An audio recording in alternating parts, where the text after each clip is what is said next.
İyunun 21-də Bakıda UFC təşkilatçılığı ilə döyüş gecəsi baş tutacaq. Azərbaycanın idman tarixində ilk dəfədir ki, UFC kimi qlobal təşkilat ölkəmizdə turnir keçirir. Yarış həm təşkilat baxımından, həm də Azərbaycanlı döyüşçülər üçün yeni mərhələnin başlanğıcı ola bilər. UFC bu vaxta qədər Qafqaz bölgəsində heç bir turnir keçirməyib. Bakıda keçiriləcək yarış bu baxımdan region üçün də bir ilk olacaq. Bu qərarın verilməsində Azərbaycanın son illərdə döyüş növlərinə verdiyi dəstək yerli döyüşçülərin yüksəlişi əsas rol oynayıb. Turnirdə 3 Azərbaycanlı döyüşçü oktagona çıxacaq. Onlardan ən çox gözləniləni Tofiq Musayevdir. O bu yaxınlarda UFC ilə yeni müqavilə imzalayıb. Musayev daha əvvəl Bellator və Rizin kimi təşkilatlarda uğur qazanıb və indi UFC-də debuta hazırlaşır. Bakıda keçirəcəyi döyüş həm idman, həm də şəxsi baxımdan önəm daşıyır. Nazim Sadıqov UFC-də sürətlə yüksələn Azərbaycanlı döyüşçülərdəndir. Onun stili və döyüş taktikası azarkeşlər və UFC analitikləri tərəfindən müsbət qarşılanır.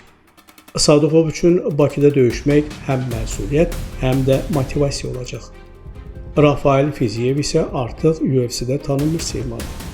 Ataman ləqəbli döyüşçü yüngül çəki dərəcəsində ilk 10-luğa daxil olub və bir çox reytinqli döyüşçü ilə qarşılaşıb.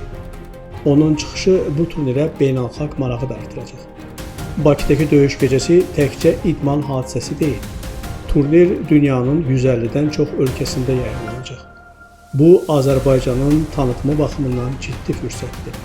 Eyni zamanda UFC-nin Bakıya gəlməsi ölkə iqtisadiyyatı üçün də faydalı olacaq. UFC-nin Bakıya gəlməsi yerli idman strukturlarına da fərdi uğurlar sistemi formalaşdırmır. Sistem fərdi uğurları dəstəkləyir məsajını ötürür. Bu turnir Azərbaycan MMA məktəbinin formalaşmasına və gənc döyüşçülərin beynəlxalq arenaya çıxmasına təkan verə bilər. Əgər Musayev və digərləri uğurlu çıxış etsələr, UFC-də daha çox Azərbaycanlı görə bilərik.